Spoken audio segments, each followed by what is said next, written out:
Voilà, bonsoir. Et Moadim les Simcha. Et on va parler donc de la fête de Sukkot, puisqu'on se trouve dans la Soukha. Et je voudrais, avant de commencer de parler de la fête de la Soukot, je voudrais parler de ce qui se passe en fait, ce qui aurait dû se passer aujourd'hui, qui va se passer demain, à savoir un événement qui se passe tous les 7 ans, c'est-à-dire l'événement de Hakhel. Alors, de quoi il s'agit, Hakhel? On en avait déjà parlé. Il s'agit de respecter la loi suivante qui a été dite dans une parashia il y a 2 ou 3 Shabbats. Vaïtzav Moshe Otam les morts. Donc Moïse, avant de mourir, il donne aux enfants d'Israël une mitzvah, une des dernières mitzvot, qui est que Miket Sheva Shanim, au bout de cette année, à la fin de cette année, Bemoed Shenat Hashemita, à l'époque de la Shemitah, hein, et Bechag Sukkot. Donc il y a trois dates qui correspondent donc à demain. Parce que nous sommes dans Sukkot, nous sommes à la fin de l'année de la Shemitah, et donc nous sommes après donc cette année. Et donc, ce qui fait que ça se passe exactement en ce moment. Et pourquoi ça ne s'est pas passé aujourd'hui? Parce que probablement des questions d'organisation, vous savez qu'il y a des touristes qui fêtent 2 jours de Sukkot parce qu'ils habitent en Khouslaret et probablement pour cette raison, ça a été reporté à demain.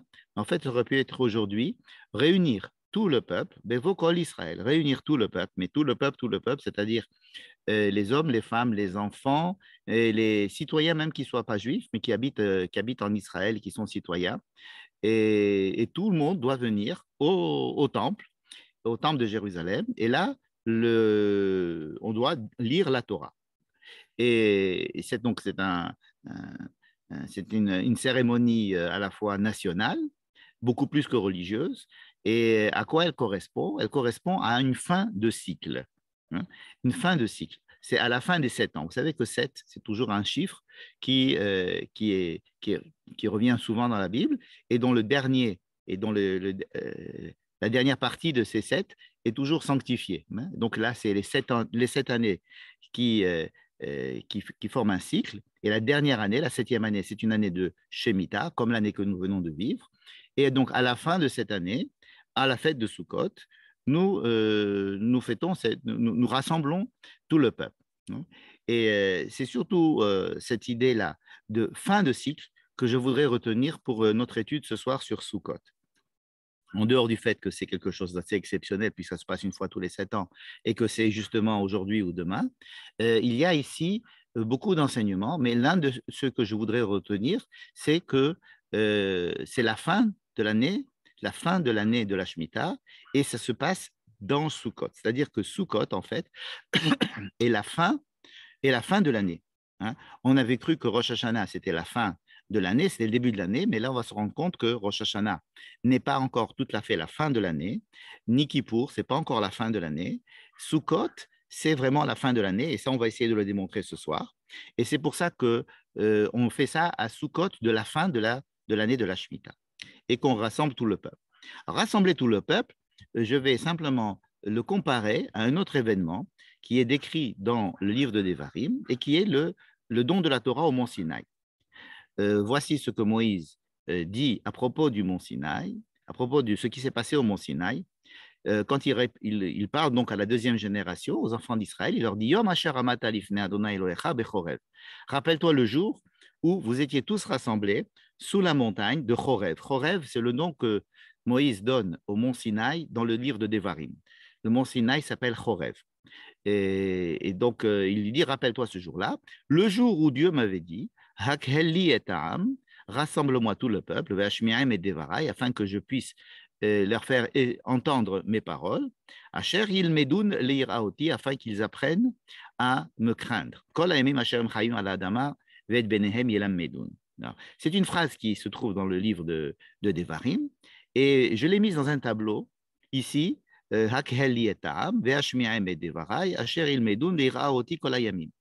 dans la première colonne de ce tableau, j'ai mis le passouk que nous venons de lire à propos de la mitzvah de Hakel.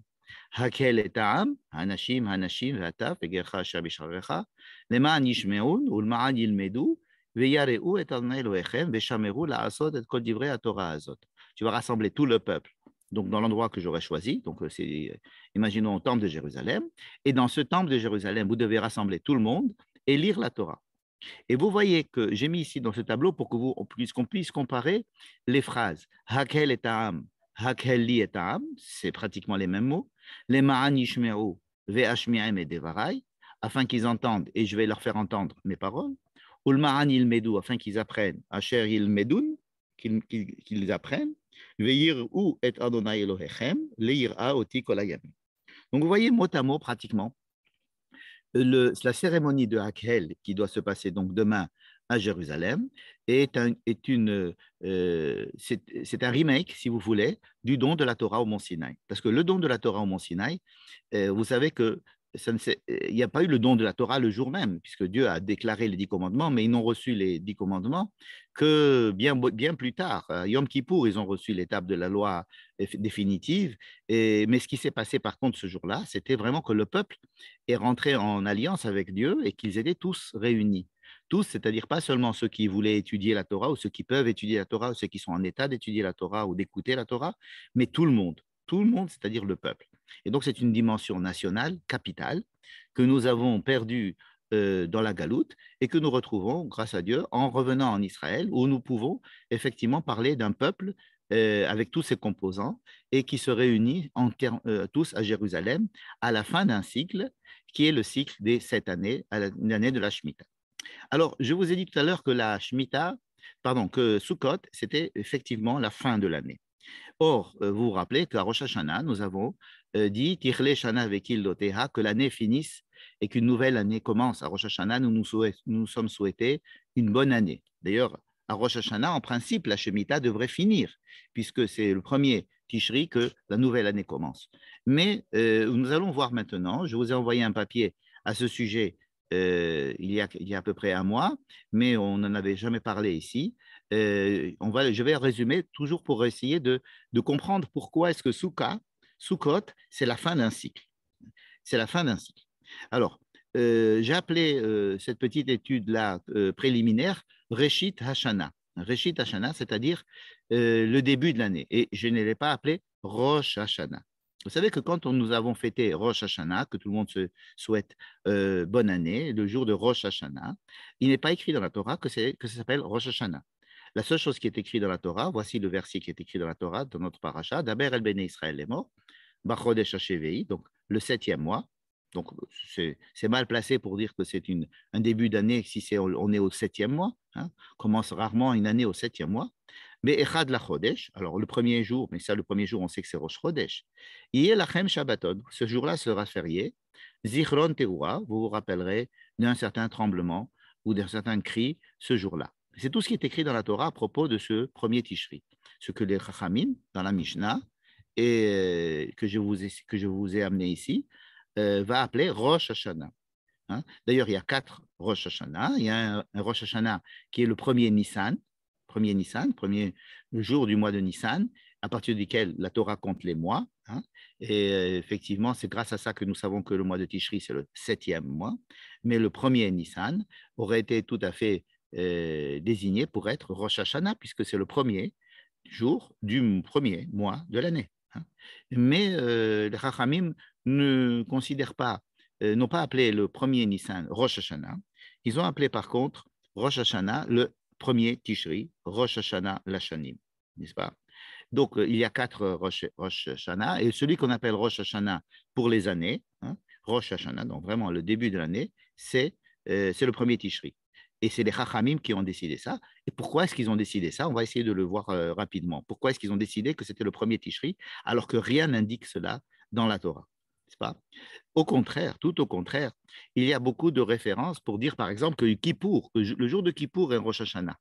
Par exemple, il y a écrit dans la Torah que dans l'année du jubilé, c'est-à-dire une fois tous les 50 ans, pour déclarer que nous sommes dans l'année du jubilé et que nous déclarons libres tous les esclaves et que toutes les lois du jubilé doivent commencer à être appliquées, c'est le jour, en plein milieu du jour de Kippour, nous devons sonner du shofar. Hein, et voilà la phrase en rouge, Ve'avarta shofar teruah bachodesh donc il faudra sonner du shofar dans le 7e mois, Be'asor la Chodesh, le 10e jour du mois. Beyom Kippourim, le jour de Kippour. Ça n'a rien à voir avec le shofar que nous sonnons à la fin de Kippour. Ça, c'est la mitzvah de sonner du shofar au milieu de Kippour pour déclarer que nous commençons une nouvelle année, l'année du jubilé. Hein. Donc voilà Kippour considéré comme étant un début d'année. Il y a aussi une autre phrase dans Yecheskel, dans Yecheskel, c'est un prophète qui a prophétisé juste après la destruction du premier temple quand il était à Babylone. Donc on était à la 25e année de l'exil de Babylone. Berosh Hashana Be'asor Lachodesh, le jour de Rosh Hashanah, le 10e du mois, c'est-à-dire le jour de Kippour. C'est un pasouk qui est tiré de Yecheskel et qui montre que pour lui, Rosh Hashanah, c'est le jour de Kippour, c'est le 10 du mois de Tishri, n'est-ce pas? Il y a encore beaucoup d'autres références qui montrent que Kippour, c'est le vrai Rosh Hashanah. Mais nous avons encore plus de références qui vont nous dire que c'est Sukkot, le Rosh Hashanah. En fait, pas exactement Rosh Hashanah, mais que Sukkot est la fin de l'année. Alors, je vous ramène ici quelques versets de la Torah. Chag HaKatsir, la fête de la moisson, Bikurei Maasecha Shatizra Basade, il parle de Shavuot là. Vechag HaAsif, la fête de la récolte. Vous savez que Sukkot, c'est la fête de la récolte, ce qu'on appelle Chag HaAsif. Betzet Hashana. Betzet Hashana, le Chag HaAsif se passe à la fin de l'année, lorsque l'année sort, à la sortie de l'année. Hein? Donc, si pour la Torah, Rosh Hashanah, c'était le début de l'année, pourquoi est-ce qu'on appellerait le 15 de ce mois-là la fin de l'année? Donc, voilà une référence comme quoi Souka est la fin de l'année. Deuxième verset, Chag Shavuot Ta'aselecha, Bikurei Ketzechesim, Vechag Ha'asif, Tekufat Hashana. Tekufat Hashana, c'est-à-dire la fin de l'année. Encore une autre fois, le Chag Ha'asif, c'est-à-dire Sukkot, est considéré comme clôturant l'année. Encore une autre référence dans l'île d'Evarim, Vaitzav Moshe Otam les morts, Miketz Sheva Shanim Bemoed Shenat Hashemina, Vechag HaSukkot, c'est notre verset justement du Hakel, à la fin des 7 années, dans la Shemitah, ce qui va clôturer la Shemitah à la fête de Sukkot. C'est le verset avec lequel nous avons commencé cette étude. Et donc, nous voyons que Sukkot, en plus, lorsque l'on fait la liste des fêtes, comme nous allons le voir tout à l'heure, dans la Torah, à chaque fois qu'on fait la liste des fêtes, on dit Pessah, Shavuot, ensuite Rosh Hashanah, Kippour et Sukkot. Sukkot clôt la liste de toutes les fêtes. Donc, vraiment, Sukkot, c'est la fin de l'année. Pourquoi est-ce que les rabbins, dans la Mishnah, ont considéré que Rosh Hashanah, c'était le début de l'année, puisque, en fin de compte, si on doit compter un nouvel an, il faut donc attendre la fin de Sukkot, donc c'est-à-dire, par exemple, le 21 Tishri. Le 21 Tishri, c'est le dernier jour de Sukkot. C'est le 7e jour de Sukkot. Et donc, le lendemain de ce 21e de ce 21 Tishri, donc le 22 Tishri, ça devrait être le premier jour de la nouvelle année. N'est-ce pas? Puisque Sukkot finit l'année, comme on l'a vu déjà dans beaucoup de références. Bon. Alors, de quoi il s'agit? Nous avons le premier Tishri. Il n'est pas question du tout dans la Torah de dire que le premier Tishri, c'est Rosh Hashanah. C'est les rabbins qui l'ont décrété, il faut savoir pourquoi. Le 10 Tishri, il y a deux références, une dans la Torah et une dans le livre de Cheskel et Ézéchiel, comme quoi Kippour, c'est le Rosh Hashanah, et nous venons de voir que Sukkot finissant l'année, nous avons beaucoup de versets qui nous disent que Sukkot, c'est la fin de l'année, donc on est obligé de dire que le lendemain de la fin de Sukkot, c'est-à-dire la fête de Shmini Atzeret, en fait, ce qui est considéré aujourd'hui par nous comme étant Simchat Torah, n'est-ce pas? Donc, qui se passe le 22 Tishri, n'est-ce pas?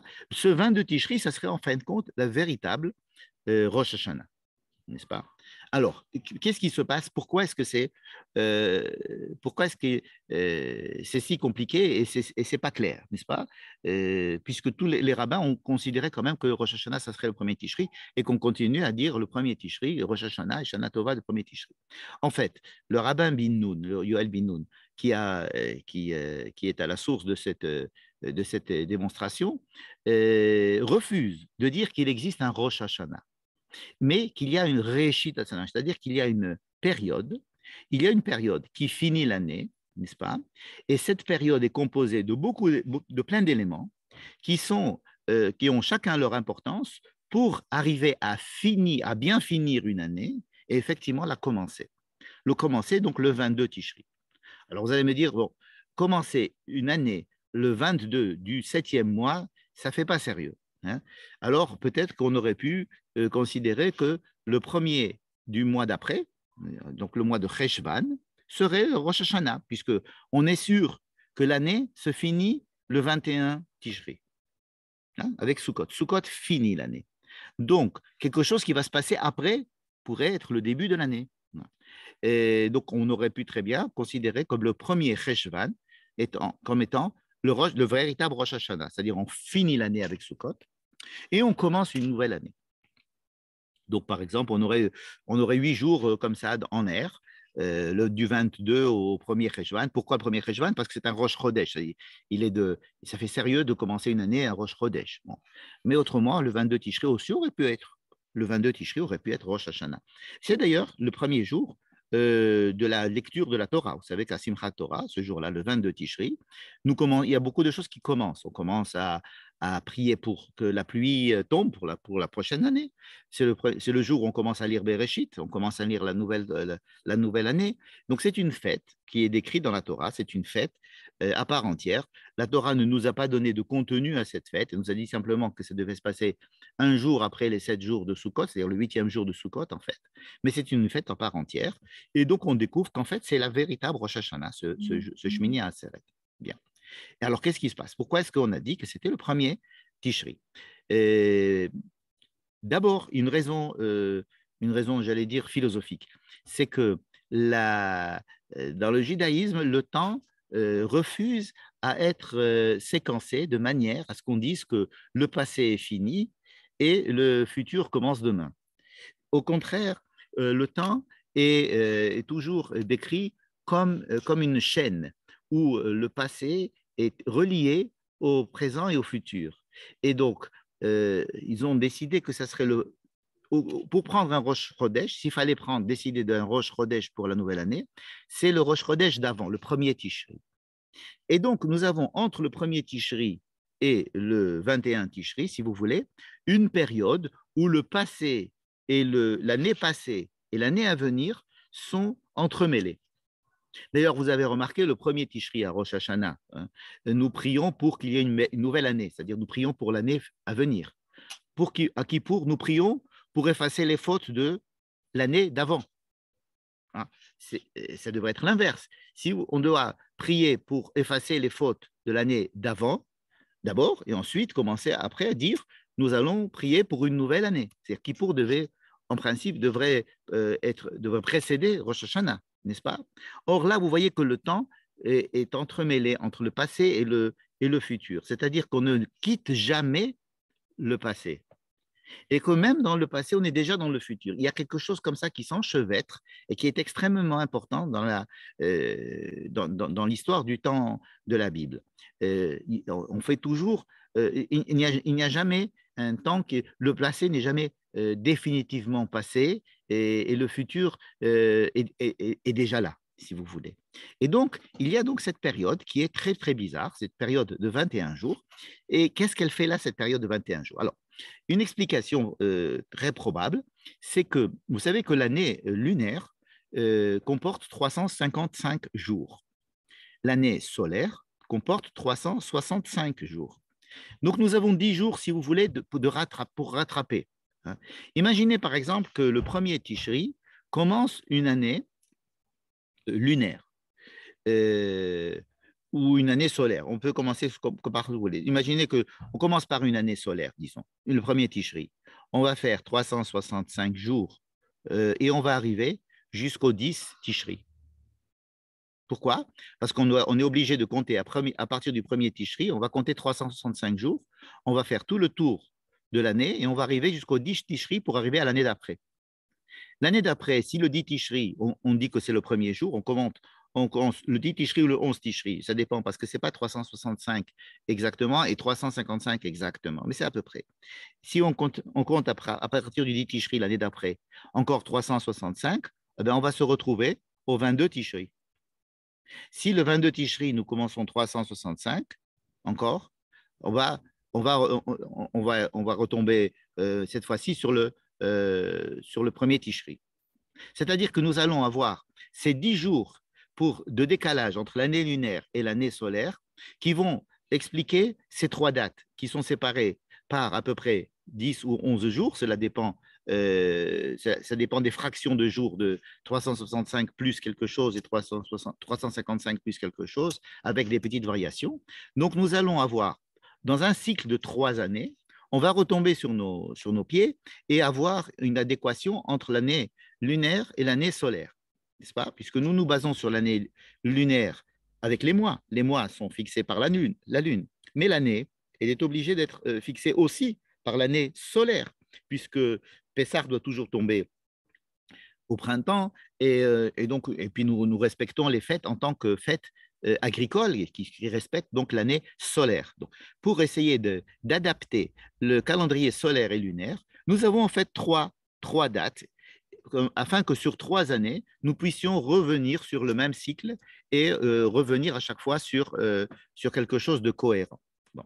Ça, c'est sur le plan, si vous voulez, des calculs mathématiques. Mais sur le plan aussi de la signification, si vous voulez, il faut considérer, et ça c'est un point important de l'étude que l'on va voir ce soir, il faut considérer que Sukkot est effectivement considéré dans la Torah comme la fin de l'année. Sukkot clôt l'année. Mais pas simplement, elle la clôt, elle est le summum, elle est le but vers lequel toute l'année tend. Toute l'année vraiment, toute l'année tend. Et en fait, Rosh Hashanah et Kippour, ce ne sont que des préparations à Sukkot. Hein. Il faut enlever de l'idée que souvent on se dit, bon, Rosh Hashanah, c'est une fête sérieuse, mais Kippour, c'est la fête très, très sérieuse. Hein. C'est la fête là, où il faut jeûner, donc c'est la fête qu'on respecte, quoi qu'il arrive, etc. Et puis, si on a bien travaillé à Rosh Hashanah et à Kippour, bon, on nous donne des vacances et on nous dit d'aller pique-niquer dans la soukha. Non, ce n'est pas ça. C'est que Sukkot, c'est le but. Et que Rosh Hashanah et Kippour, ce sont 2 fêtes qui nous préparent à arriver à Sukkot. Comment? On va le voir. Mais le but ultime, c'est d'arriver à Sukkot. Sukkot, c'est au sommet de la montagne que l'on doit gravir toute l'année, et on arrive à Sukkot. Et le lendemain de Sukkot, donc à Simchat Torah, on devrait théoriquement commencer une nouvelle année. Et pour ça, Simchat Torah, c'est effectivement le véritable Rosh Hashanah. Si on devait faire un Rosh Hashanah, et si on n'avait pas cette obligation d'entrelacer, si vous voulez, l'année d'après avec l'année d'avant, ce qui fait que nous avons donc ici quelque chose qui est un peu plus compliqué que ce que l'on croyait jusqu'à présent. Nous avons donc une fin d'année qui englobe déjà un début d'année, parce que ce début d'année est une préparation à cette fête-là de Sukkot. Alors, pour essayer d'expliquer tout cela, nous allons étudier la paracha que nous lisons, que nous avons lu le premier jour de Sukkot, et qui est la paracha de Hémor, et qui nous indique la liste de toutes les fêtes, n'est-ce pas? Alors, voici la liste de toutes les fêtes. Voilà la paracha de Hémor. On ne va pas la lire en détail, mais d'ailleurs, on la connaît pratiquement par cœur. Vaidaber Amel Moshe Lemor, Daber El Bene Israël, Vamarta Alehem. Donc, Dieu dit à Moïse de transmettre aux enfants d'Israël. Nous nous trouvons ici dans le livre de Vaïkra. Moadé Adonai Asher Tikri Otam. Voici les dates, voici les rendez-vous que vous devez avoir avec Dieu et que vous allez appeler des jours sanctifiés, Mikra et Kodesh. Donc, voici la liste des fêtes, si vous voulez. Première fête, Shabbat. Shabbat, il s'appelle Mikra Kodesh. Non, il s'appelle pas Mikra. Il s'appelle Mikra Kodesh, mais c'est pas. On le met pas dans la liste des fêtes d'habitude. Ben oui, là oui. Shabbaton Mikra Kodesh. Et oui, alors on va faire un kiddush pour Shabbat et on va dire que Shabbat est un jour sanctifié. Bon, mais Shabbat, vous allez me dire, c'est toutes les semaines, c'est pas sérieux de dire que c'est une fête. Alors on recommence et on dit, voici la liste des fêtes. Hein, on recommence la liste des fêtes. Et alors, il y a Chag HaMatzot, c'est-à-dire Pessah. Ensuite, on va parler de la fête de Shavuot, Rabbi Kurim. Ensuite, on va parler du 7e mois qui tombe et on va parler de Rosh Hashanah, qui est appelé dans la Torah Zichron Teruah, comme on a dit tout à l'heure. Ensuite, on va parler de Kippour. Ensuite, on va parler de Sukkot. Alors, voici comment on va parler de Sukkot. Daber Hashem Moshe les morts, Daber el Bene Israël les morts, Bachamisha Asar Yom Lachodesh Hashevei, le 15 du 7e, le 15e jour du 7e mois, vous devez faire une fête qui s'appelle Sukkot. Pourquoi elle s'appelle Sukkot, on ne sait pas. Mais c'est comme ça, vous devez l'appeler Sukkot et vous devez faire une fête de Sukkot. Elle doit durer 7 jours. Shivrat Yamim l'Adonai. C'est une fête qui est pour Dieu. Bayom Harishon Mikra Kodesh, le premier jour de Sukkot doit être un jour férié. Kol Melechet Avodat Ta'asu. Shivat Yamim Takrivu Ishel Adonai. Pendant 7 jours, qu'est-ce que vous devez faire? Vous devez amener des sacrifices. Comme toutes les fêtes, il faut amener des sacrifices. Bayom Hashemini, tiens, voilà le 8e jour de Sukkot aussi. Ça sera un jour particulier. Aujourd'hui, on l'appelle Shemini Atzeret. On n'appelle pas Sukkot. Shemini Atzeret, le 8e jour, qui est aujourd'hui transformé en Simchat Torah. Aussi, vous devez amener des sacrifices particuliers dont on donnera la liste dans la parasha de Pinchas. Et voilà, c'est fini. Et les Moadé Adonai, Shatikreota Mikra Kodesh. Voici les fêtes que vous devez faire, que vous devez sanctifier. Et voilà, vous devez amener des sacrifices pendant toutes ces fêtes. Et ensuite, le texte continue. Ah, excusez-moi, j'ai oublié, il y a une autre fête. Attention, le 15e jour du 7e mois, ah ben c'est celui-là, on l'a déjà vu, c'était Sukkot. Non, il y a encore une autre fête. Ce jour-là, lorsque vous allez ramasser votre récolte, vous allez faire une fête qui s'appelle cette fois-ci Chag Hashem, la fête de Dieu. Mais vous remarquerez que c'est la même date. C'est toujours le Sukkot. On parle de Sukkot. Mais sans dire que c'est Sukkot, on dit que c'est Chag Hashem, la fête de Dieu. Shivat Yamim, elle dure aussi 7 jours, ben, ça tombe bien. Bayom Harishon Shabbaton ou Bayom Hashemini Shabbaton. Le premier jour et le 8e jour, ce sont des jours de fête, fériés. Le 8e jour, c'est le 22 Tishri, le fameux 22 Tishri, n'est-ce pas, qui est censé être le premier jour de la prochaine année, puisque ces 7 jours-là clôturent l'année. Et c'est là qu'on nous dit que le premier jour, il faudra prendre un loulav, enfin les 4 minimes, Peri et Sadar, Capote et Marie, Manana et Sador, Darve et Nachal, c'est-à-dire importer les 4 espèces de loulav, et Vechagoto, vous allez fêter cette fête-là qui s'appelle Chag Lashem, la fête de Dieu. Aucune autre fête n'est appelée fête de Dieu. Et Basukot Teshuvu Shivat Yamim, une autre mitzvah, il va falloir habiter dans une souka pendant 7 jours. D'ailleurs, je vous fais un cours là de ma souka. Pendant 7 jours. Kol ha'ezra b'Israël yeshu basukot, tous les citoyens israéliens, Kol ha'ezra b'Israël, tout celui qui habite Israël, tout celui qui habite la terre d'Israël, doit habiter dans des soukot. Les ma'an, yedo dorotechem, afin de vous rappeler que je vous ai fait, qu'en sortant d'Égypte, vous étiez dans des soukot. Donc il y a l'oulav et la souka. Ici, on a donc les 2 mitzvot de soukot. Et ensuite, donc clôture encore une fois, Vaïdaber Moshe et Moadé Hashem. Et voici, Moïse a transmis la liste des fêtes aux enfants d'Israël. Si je résume ce que nous venons de lire, voici ce que nous venons de lire. Nous avons, au début, rappelez-vous, voici la liste des fêtes. On avait Shabbat. Ensuite, attendez. Voici la liste des fêtes. On avait Pessah, Shavuot, Rosh Hashanah, Kippour et Sukkot. Ensuite, voici la liste des fêtes. Et on a marqué que Sukkot. Voici la liste des fêtes. Donc, il y a 4 fois marqué Moadé Hashem, et les Moadé Hashem, et les Moadé Hashem, Moadé Hashem. Et première fois, c'était Shabbat. Bon, celui-là, on comprend qu'il soit un petit peu mis en exergue, mais il est en parallèle avec le dernier Sukkot. Ensuite, il y a Pessah, Shavuot, Rosh Hashanah, Kippour et Sukkot. Je vous rappelle que Rosh Hashanah, Kippour et Sukkot se passent le 7e mois. N'est-ce pas?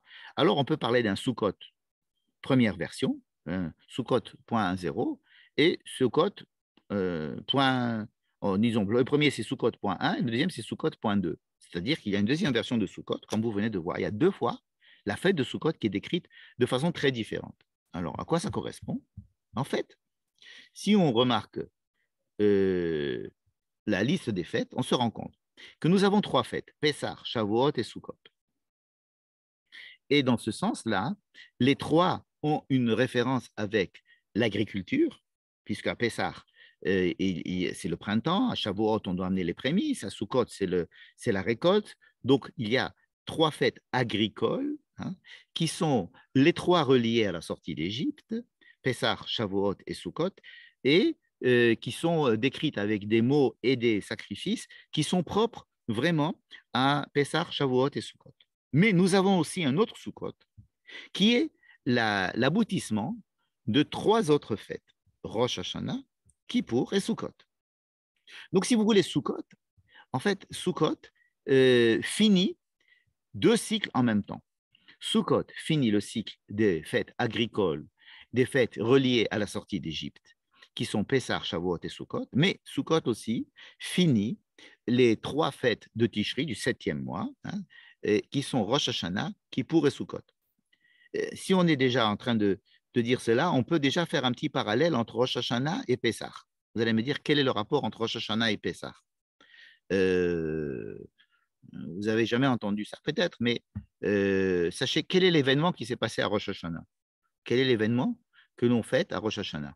Quel est l'événement que l'on célèbre à Rosh Hashanah? Vous allez me dire la création du monde.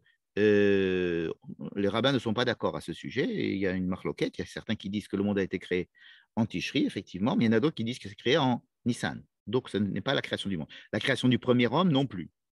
On n'est pas tous d'accord dessus. En tous les cas, même si c'est la création du monde ou la création du premier homme, ça ne touche pas le peuple d'Israël. Or, lorsque l'on fait Rosh Hashanah, on dit Zecher Letziat Mitzrayim, n'est-ce pas? Alors, quel est l'événement qui s'est passé à Rosh Hashanah? Dans la Gemara, on le dit tout à fait clairement, tout le monde est d'accord pour dire qu'à Rosh Hashanah, c'est-à-dire le premier jour du mois de Tishri, le premier jour du 7e mois, les enfants d'Israël ont arrêté d'être esclaves en Égypte. 6 mois avant la sortie d'Égypte. 6 mois avant la sortie d'Égypte, ils ont arrêté d'être esclaves. Les Égyptiens les ont libérés d'esclavage, mais ils sont restés en Égypte encore 6 mois. Et effectivement, ils sont sortis à Pessah d'Égypte, mais ils sont sortis d'esclavage à Rosh Hashanah. Donc oui, Rosh Hashanah est la fête de la liberté, mais une liberté où on reste quand même en terre d'esclavage, n'est-ce pas?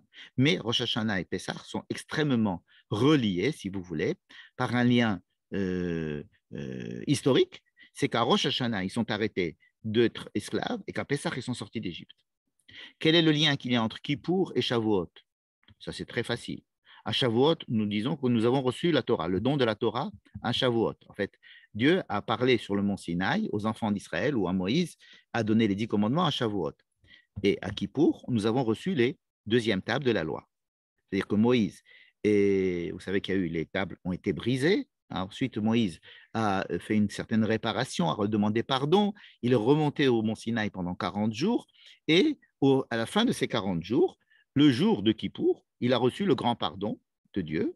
Et comme signe de grand pardon de la faute du Vaudor, Dieu lui donne les 2 tables de la loi à Kippour. C'est pour ça que Kippour, c'est l'événement qui s'est passé à Kippour, c'est le don de la Torah. Comme à Shavuot. Vous voyez qu'il y a un parallèle tout à fait symétrique entre Rosh Hashanah, Pessah, Kippour, Shavuot, et évidemment Sukkot, puisque Sukkot est l'aboutissement de toutes ces fêtes. Alors, je vous ai dit que Sukkot était l'aboutissement. C'est l'aboutissement de Pessah, Shavuot et Sukkot sur le plan agricole d'abord. Évidemment, Sukkot, c'est l'aboutissement puisque c'est la récolte. La récolte, c'est l'aboutissement de toute une année de labeur et d'attente. Et donc, Sukkot, c'est l'aboutissement agricole et c'est quelque chose de très important pour une vie en Israël d'agriculture, basée sur l'agriculture. Sukkot, c'est un aboutissement. Mais aussi, sur le plan des fêtes, à chaque fois qu'on parle des 3 fêtes, les Shalosh Regalim, c'est Pessah, Shavuot et Sukkot, et pas l'inverse. C'est-à-dire que Sukkot, c'est sur le plan des fêtes qui doivent être fêtées au temple, c'est la fête la plus longue. Pessah, vous devez aller au temple. À Pessah, tout le monde devait aller au temple, mais le premier jour seulement. Le premier jour, ils amenaient au temple leur mouton ou leur bélier, enfin ce qu'ils voulaient sacrifier pour leur veau, leur agneau, l'agneau pascal. Ils devaient venir la veille de Pessah et le manger le premier jour de Pessah, et le lendemain, il fallait retourner chez soi. Combien de temps on passait à Jérusalem à Pessah? 1 ou 2 jours maximum, n'est-ce pas? À Shavuot aussi, puisque Shavuot ne dure qu'1 jour, on ne restait qu'1 jour à Jérusalem. Tandis que Sukkot, il est obligatoire de rester 7 jours, 7 jours à Jérusalem. Et comme on l'a dit, ça s'appelle la fête de Dieu.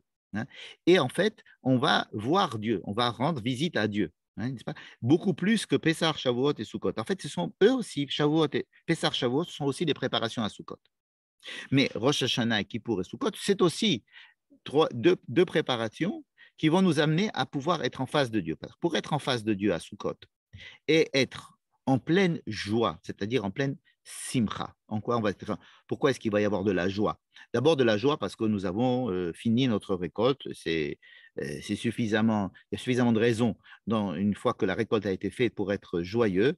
Mais en plus, la joie de venir tous ensemble, de pouvoir tous se rassembler. C'est que rassembler des Juifs, c'est pas facile de toute part du pays, de tout bord politique, de tout âge, de toute condition, n'est-ce pas? Il va falloir être assez souple, hein, sur le plan des idées, j'allais dire assez propre sur le plan, avoir bien lavé son ego, si vous voulez, pour pouvoir ensemble tous se réunir et dans un même endroit, écouter la même phrase et tous dire Amen, n'est-ce pas? Et vous allez voir pourquoi le mot Amen est important pour tout à l'heure.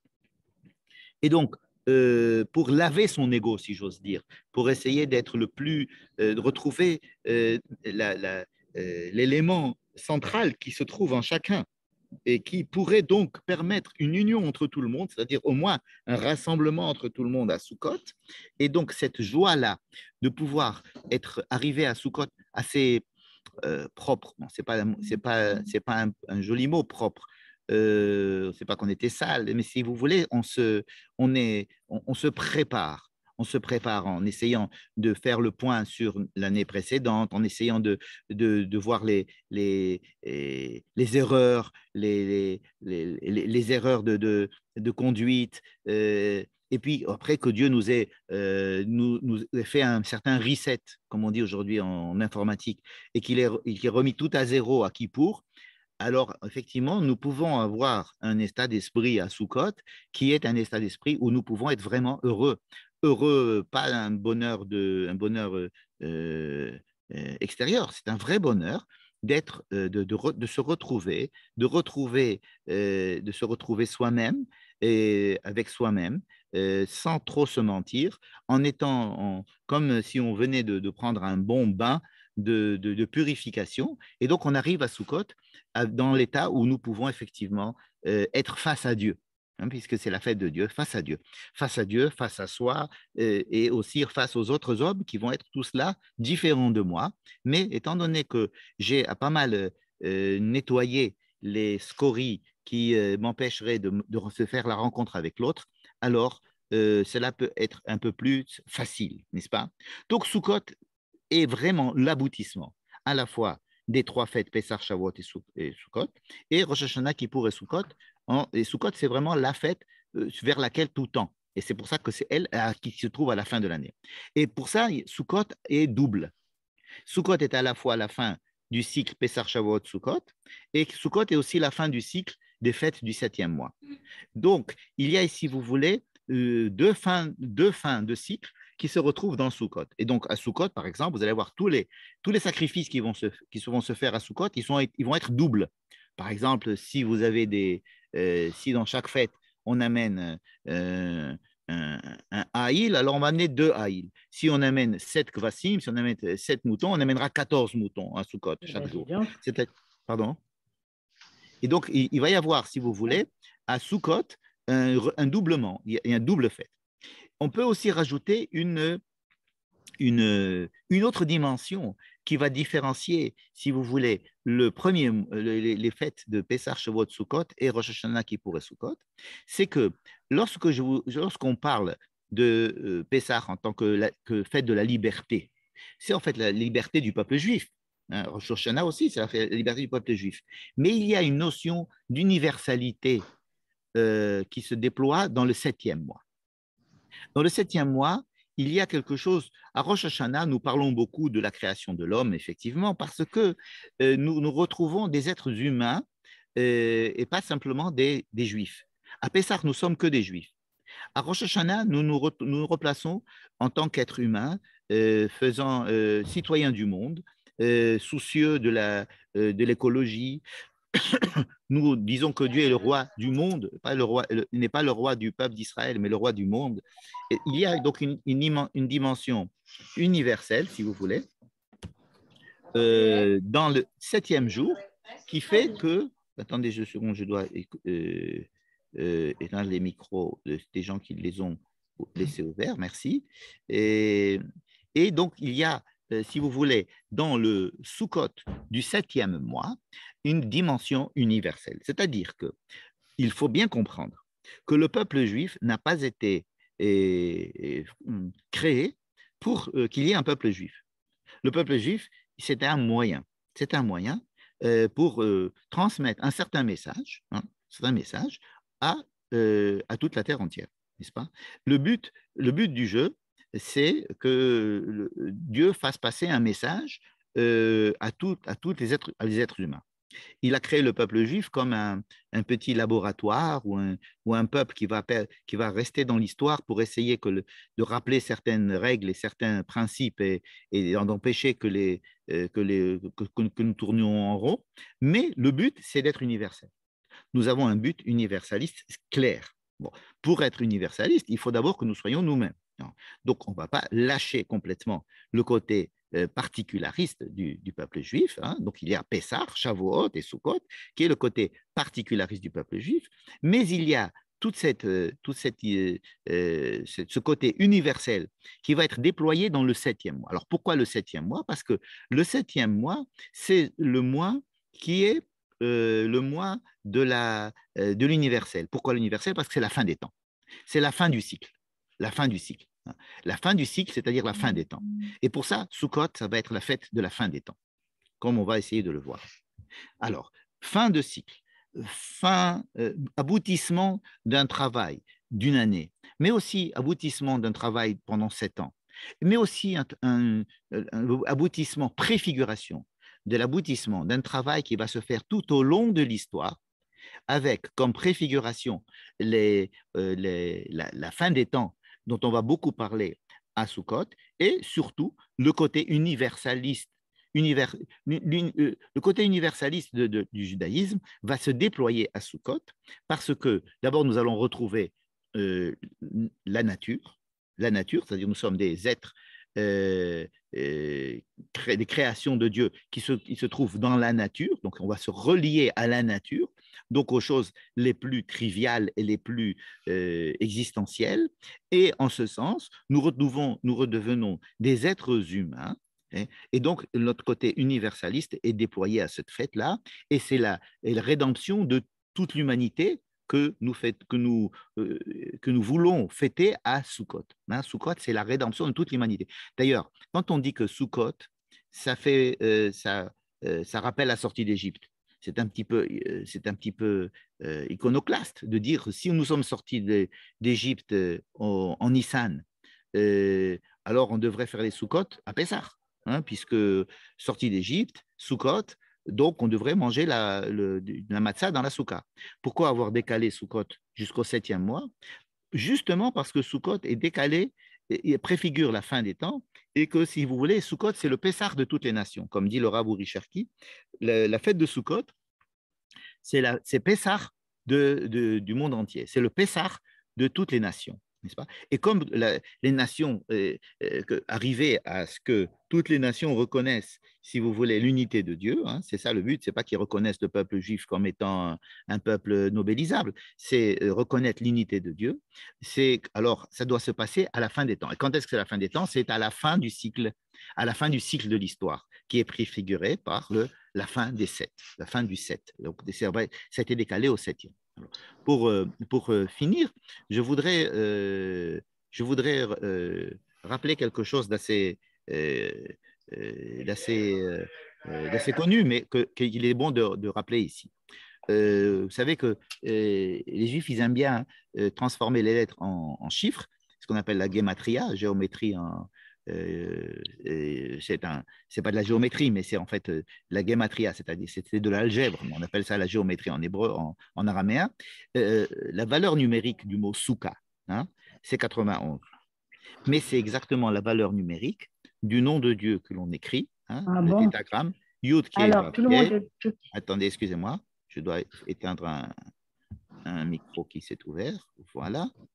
Et donc, je disais, le nom de Dieu, Yud Ke Vav Ke, le tétragramme, celui qui est écrit avec Yud et Vav, et on n'a pas le droit de le prononcer. n'est-ce pas? Il est écrit, mais on n'a pas le droit de le prononcer.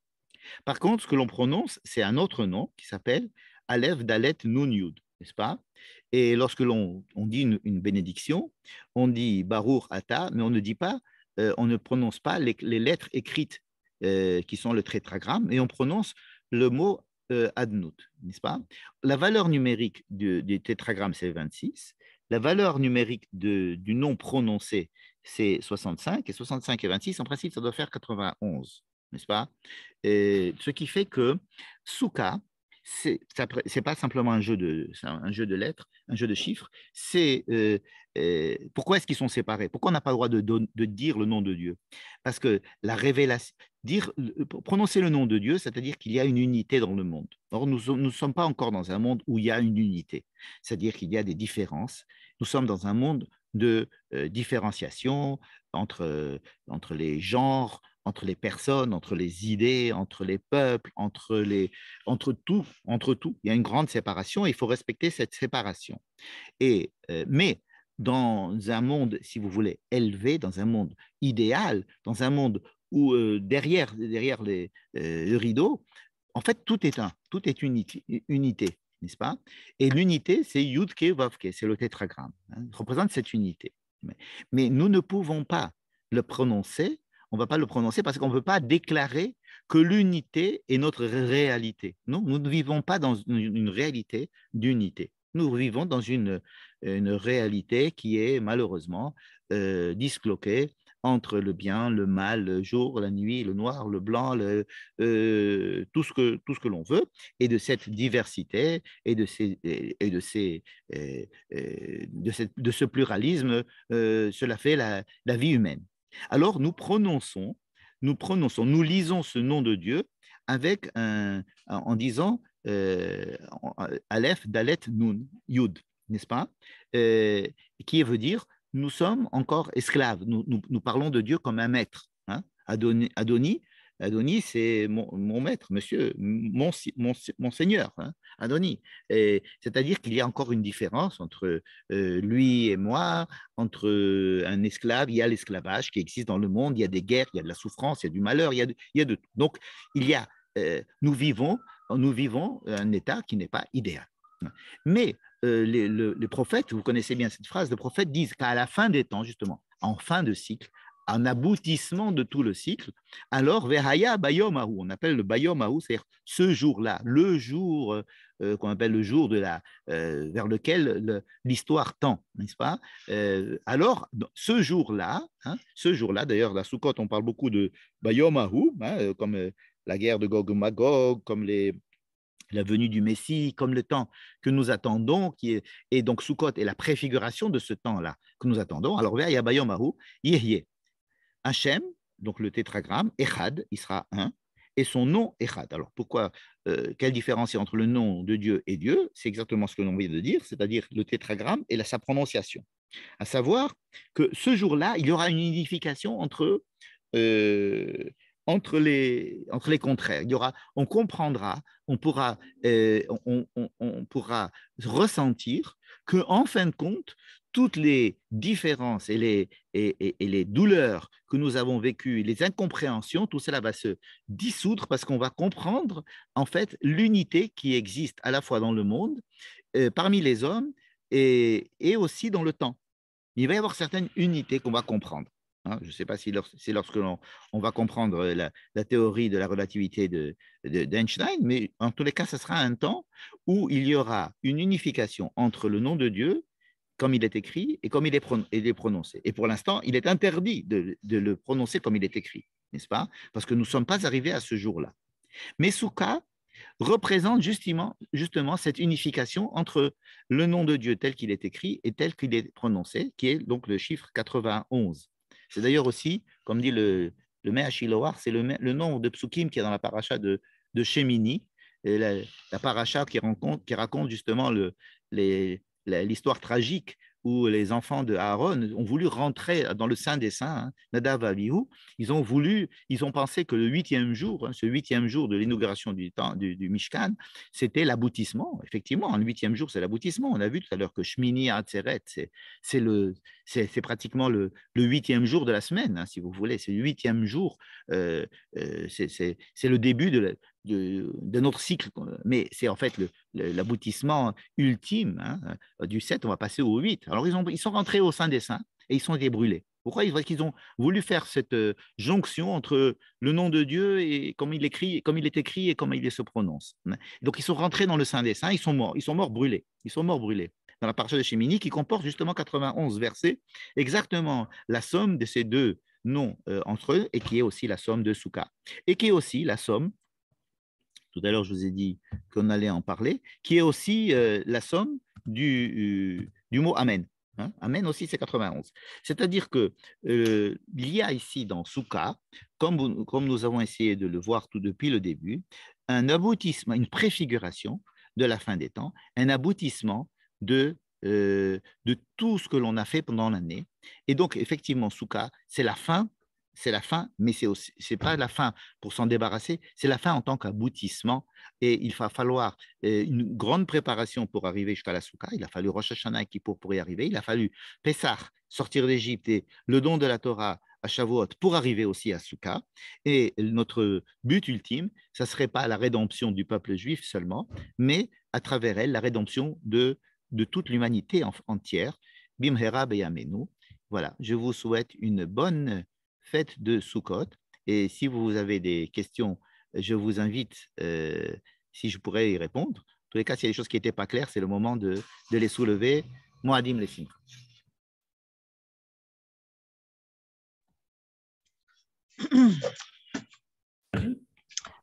J'avais noté. Ah, je vois que des gens nous ont rejoints en cours de route. Nous étions deux à commencer. Et par un prompt renfort, nous nous voyons un peu plus. Monsieur Bensoussan, Chag Sameach. Chag Sameach. Voilà. Ah, c'est Madame Benichou. Voilà, exactement. Enchanté. C'était un cours extraordinaire. Vraiment, chaque mot, chaque passage entre chaque mot et chaque explication, chaque fête, c'était tout à fait remarquable et je vous remercie beaucoup de ce cours. Mais vous avez parlé du Hakel au début et pas à la fin. Alors, où est-ce qu'on place cet événement? Regardez, quand j'ai parlé de Hakel, j'ai dit que l'idée que je retenais de Hakel, c'était l'idée d'aboutissement.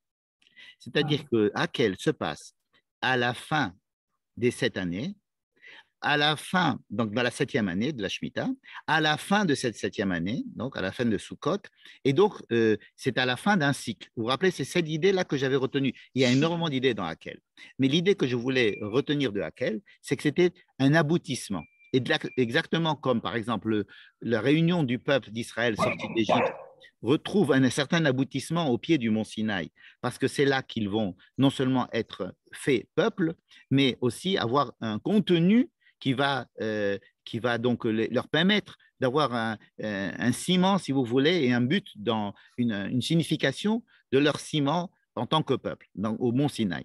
Et donc, c'est la préfiguration du don de la Torah en tant que un but ultime. Vous savez, par exemple, que Shavuot, c'est le 50e jour, et il préfigure, si vous voulez, aussi la fin d'un cycle, c'est-à-dire 7 fois 7 plus 1. C'est ça, 50e jour. Et donc, c'est ce 50e jour-là qui sont arrivés au mont Sinaï. Donc, de la même manière que nous arrivons au mont Sinaï après un certain processus qui part, qui commence avec la sortie d'Égypte et qui arrive au mont Sinaï, de la même manière, Hakel, c'est l'aboutissement. On va pouvoir réunir tout le peuple. Mais réunir tout le peuple, vous savez très bien que ce n'est pas facile. Regardez, je ne sais pas si vous habitez en Israël, vous avez un Vaad Baït, vous savez que réunir le peuple d'Israël, ça n'est pas très facile. Alors imaginez tous les Vaad Baït, et toutes les Shvatim et des gens de tous les bords politiques qui vont tous venir dire Amen. à la bénédiction que le président de l'État va dire quand il va lire la Torah à Jérusalem. Hein. Déjà amener-les à Jérusalem, ça va être un peu compliqué. Donc, pour pouvoir arriver à cet aboutissement une fois tous les 7 ans, ça veut dire que ce n'est pas si facile. Si on les réunit une fois tous les 7 ans, c'est que ce n'est pas si facile. C'est qu'il y a un processus, on essaye de fabriquer un processus qui va aboutir à cette ultime étape qui est la réunification du peuple d'Israël au temple de Jérusalem, où il va y avoir une cérémonie où chaque personne va être en paix avec la présence d'une autre. Même les gosses qui pleurent, et même les gosses qui crient, et qui ne nous laissent pas entendre ce que va dire la Torah. Et il faut avoir beaucoup de patience, beaucoup d'humilité, et savoir mettre son ego de côté pour pouvoir être vraiment dans un Mahamad de Hakhel. Et donc, ça se passe une fois tous les 7 ans. Et c'est exactement l'idée que j'ai voulu expliquer. Pourquoi est-ce que le Hakhel se passe à Sukkot? Parce que Sukkot lui-même, c'est la fête de l'aboutissement d'un certain processus. Voilà, c'est tout. Vous voyez le rapport maintenant entre Hakhel et Sukkot? Oui, tout à fait. Tant mieux. Je peux vous poser une question? Avec plaisir. C'est Madame Bloch, n'est-ce pas? Oui. Oui, oui.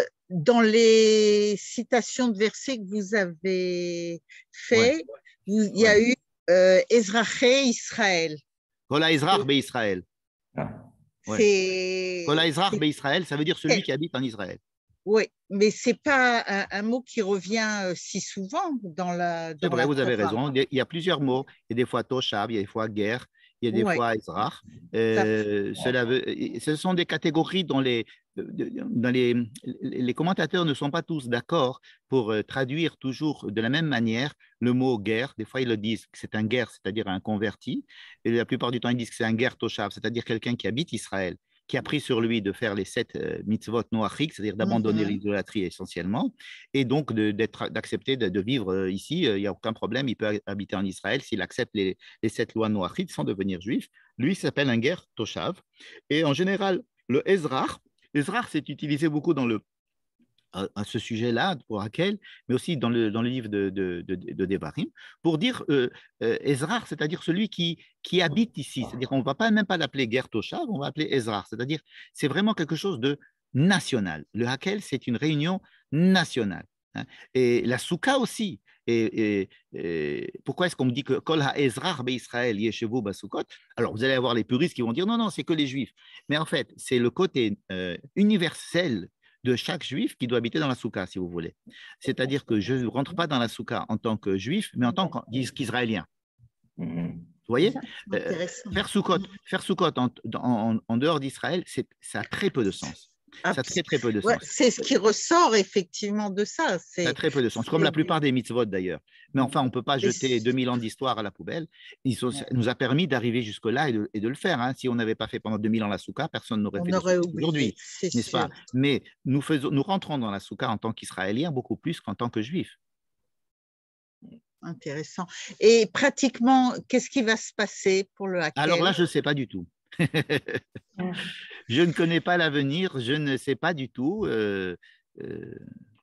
Voilà, en tous les cas, dans l'idée, vous savez, si ça va se passer, quand ça va se passer, comment ça va se passer, on ne sait pas, mais on sait vers quoi on va. On essaye de créer un monde d'unité, c'est-à-dire un monde où c'est-à-dire on y croit à cette unité, on croit à cette unité, bien qu'on ne la vive pas. Quand on vit dans notre quotidien, on ne voit pas que le bien et le mal font partie d'un même système. On ne le voit pas. D'ailleurs, il y a des religions qui créent un diable et un Dieu, un bon Dieu et un mauvais Dieu. Et nous croyons en un seul Dieu. Et nous croyons, et nous avons foi, nous avons confiance qu'il y a une harmonie quelque part, une explication quelque part de toute cette pluralité explosée dans tous les sens, et que vers ce dévoilement-là, nous allons. Voilà ce que nous faisons, nous simplement. Mais nous ne sommes pas là en train de dire, voilà, tel jour, il va y avoir telle chose qui va se passer. Si vous avez lu la Haftara que nous avons lue le premier jour de Sukkot, c'est une des manières de voir les choses. Si vous allez voir la Haftara que nous allons lire à Shabbat, c'est une autre manière de voir les choses. Et il y en a autant de manières de voir les choses que de prophètes et d'imagination chez les gens. Mais je ne pense vraiment pas qu'aucune ne doit être pour nous un modèle un scénario de film qu'il faut se mettre dans la tête. Il faut simplement continuer à vivre en se disant que nous savons avoir confiance dans la vie, avoir confiance dans un certain sens de la vie et savoir qu'il y a quelque chose qui, oui, la vie a un sens, le monde a un sens, l'histoire a un sens, et c'est cela encore qu'il faut comprendre. Maintenant, comment ça va se passer à la fin des temps? Je ne pense pas d'ailleurs que cela a un intérêt à part alimenter notre imaginaire et, mais ça, chacun est libre de l'alimenter. Non, mais c'était beaucoup plus pragmatique. C'est sur laquelle qui est prévu. Alors, voilà, vous me demandiez comment ça doit se passer le Hakel. Alors, le Hakel, c'est très pratique. Le Hakel, c'est très, très bien décrit. Ça s'est passé d'ailleurs. Ça se passe demain. En principe, c'est prévu de se passer demain à Jérusalem. J'espère que ça va bien se passer d'ailleurs. Et alors, il y a des fois, il y a des fois le président de l'État qui vient et qui lit dans la Torah. Des fois, ce sont les grands rabbins qui se réunissent et qui lisent. En tous les cas, le kotel est entièrement bondé. Il y a du monde partout et il y a une ferveur extraordinaire. Et vous avez probablement été déjà à Sukkot ou dans les autres fêtes au Kotel, c'est quelque chose de très, très, très particulier qui se passe. Il y a en général des énormes Sukkot où il y a les grands rabbins qui sont là et qui bénissent tout le monde et tout le monde passe, etc. Et là, il y a un tekes qui se passe. C'est un tekes, c'est-à-dire le Hakel n'a pas besoin d'avoir de construction du Beth Amikdash. Ça, c'est sûr que le Hakel n'a pas besoin de construction du Beth Amikdash. C'est une mitzvah qui est indépendante du Beth Amikdash, donc qui peut se faire et qui se fait d'ailleurs, qui va se faire donc demain. Et concrètement, les rabbins disent que c'est le roi qui doit lire la Torah. D'après la Torah, ce sont les Kohanim qui doivent lire la Torah. D'après d'autres, c'est les rabbins qui doivent lire la Torah. Peu importe, l'essentiel, c'est que tout le monde soit réuni là-bas et surtout que ça se passe bien, qu'il n'y ait pas de problème vous savez, nos voisins n'aiment pas trop ce genre de choses et ils n'aiment pas trop quand on se réunit et tout ça. Donc, voilà, il faut être content que le seul problème, ça soit nos ennemis qui nous interdisent de se réunir et pas nous-mêmes qui nous interdisons de nous réunir. C'est déjà pas mal que ce soit nous-mêmes, que nous-mêmes, on soit prêts à se réunir et qu'on veuille bien se réunir et qu'on ait cet amour d'Israël indispensable pour se réunir. Ça, c'est le plus important. Maintenant, ce qui se passera, j'espère que tout se passera bien. Ben, c'est la première fois qu'on a un président de l'État qui est le petit-fils d'un grand rabbin d'Israël. C'est la première fois que nous avons un président qui s'appelle Yitzhak Herzog, absolument. Exactement. Mais l'avant, c'était la seule fois où nous avions un président qui s'appelait Shimon Peres aussi. Enfin, c'était à chaque fois un seul président. Et son grand-père n'était pas là, je le sais. Et alors, je vous souhaite de passer de très bonnes fêtes. Et qu'on se retrouve dans des bonnes occasions et dans la joie. Voilà, merci beaucoup d'avoir assisté. Merci à vous. Merci à vous. Merci à vous. Au revoir. C'était extraordinaire son cours.